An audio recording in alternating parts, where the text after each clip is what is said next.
विनय express YouTube channel पर आप सभी दर्शकों का एक बार फिर से हार्दिक स्वागत है।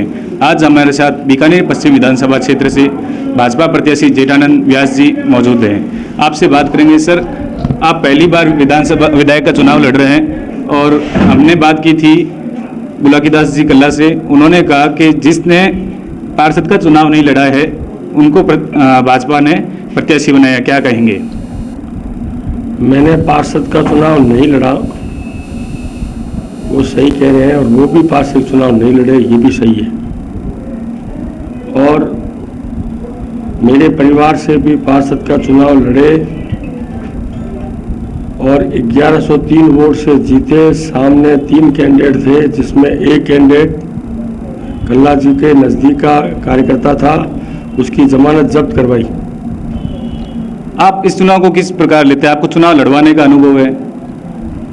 चुनाव में बराबर मैं प्रत्येक चुनाव में संगठन से प्रभारी रहा हूँ और मुझे अनुभव है, लेकिन लड़ पहली बार रहा हूँ। इससे चुनाव लड़वाना लड़ने वास्ते में अंतर है, लेकिन फिर भी जो वो कह रहे अनुभव नहीं है, ये तो वो गलत बात कर रहे हैं। विपक्षी आपके ऊपर आरोप लगाते हैं कि आप बाहर के प्रत्याशी हो, बीकानेर के नहीं हो, और आपको हिंदुत्ववादी चेहरे के नाम पर केवल एक माहौल बनाया जा रहा है, जबकि वो आपसे बड़े हिंदू है। क्या कहना चाहेंगे? विपक्ष के पास, मेरे पास, यानी मेरे ऊपर कोई आरोप है नहीं, इसलिए उनके पास कोई आधार नहीं है। इसलिए उनके पास एक ही आधार रह गया, और वो यही है कि मैं हिंदूवादी हूँ। वास्तव में मैं हिंदुत्व का काम करता आया हूँ, लेकिन उन्होंने 43 साल की राजनीतिक जीवन में कभी भी कहीं भी अपने भाषण में ये नहीं कहा कि मैं कट्टर हिंदू हूँ, सनातनी हूँ। जैसे ही मेरा नाम सामने आया, उनको कट्टर हिंदू सनातन याद आ गया। ये मैं बहुत अपने आप को धन्यवाद समझता हूँ, धन्यवाद देता हूँ कि मैंने 43 साल राजनीतिज्ञ को कट्टर हिंदू और सनातनी कहने लायक बना दिया। कई बार ऐसी बातें सामने आती है कि बुलाकीदास जी कल्ला खुल के कहते हैं कि भाई अनेक मंचों पे उन्होंने कहा है कि वो अगर अपने आप को हिंदू समझते तो किसी भी मंच पे आकर के शास्त्रार्थ कर ले। क्या आप इस चुनौती को स्वीकार करते हैं? मैं जब हिंदू जागरण मंच में था और वो कहते तो मैं शास्त्रार्थ करता। अभी मैं राजनीतिक क्षेत्र में हूँ, मैं चुनाव जो लड़ रहा हूँ जनता के विकास, ये बीकानेर विकास के लिए, जनता की समस्या को दुख दूर करने के लिए, और क्योंकि उन्होंने अपने 43 साल राजनीति में बीकानेर की जनता के साथ और बीकानेर के साथ अच्छा व्यवहार नहीं किया, क्योंकि बीकानेर आज भी पिछड़ा हुआ है।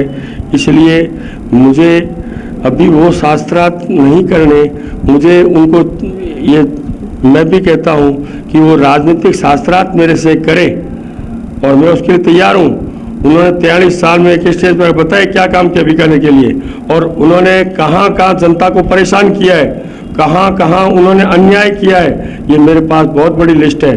मैं एक मंच में अगर वो आते हैं तो मैं उनके राजनीतिक जो उनका चरित्र है और उन्होंने राजनीतिक क्षेत्र में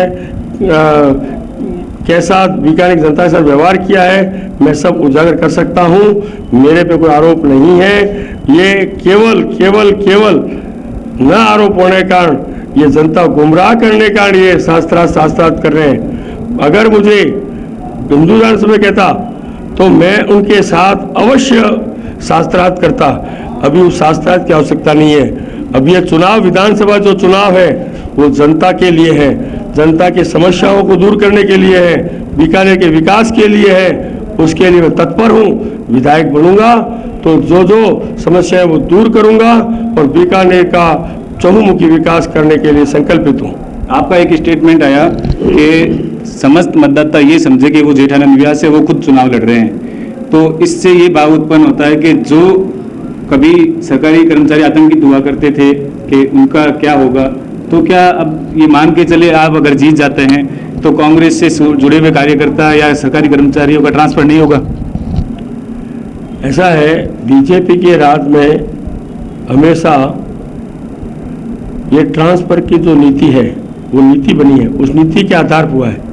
मुझे याद है कि जब श्रीमान गुलाब चंद जी कटारिया शिक्षा मंत्री थे तो उन्होंने एक ऐसी शिक्षा की स्थानांतरण नीति बनाई कि 25 वर्ष से जो लोग बाहर थे वो उस नीति के तहत स्वतः ही बीकानेर ट्रांसफर होकर आ गए और वो बड़े प्रसन्न हुए कि मैंने कहीं सिफारिश नहीं की और मेरा यहाँ हुआ एक नीति के तहत।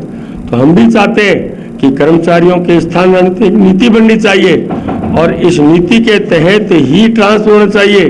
ये जो इन्होंने ट्रांसफर का एक बिजनेस बना लिया है, मैं उस बिजनेस को खत्म कर दूंगा और जनता के लिए जितना अच्छा होगा, कर्मचारियों के लिए जितना बढ़िया होगा, उनके हित में मैं काम करूंगा, ये मेरा संकल्प है। पश्चिम विधानसभा क्षेत्र के मतदाताओं को क्या संदेश देना चाहेंगे? सभी मतदाताओं से मेरा निवेदन है कि 25 नवंबर को कमल के निशान के बटन को दबाएं, भारतीय जनता पार्टी को विजय बनावें, बीकानेर को गुंडों से और बीकानेर को भय से मुक्त कराना है।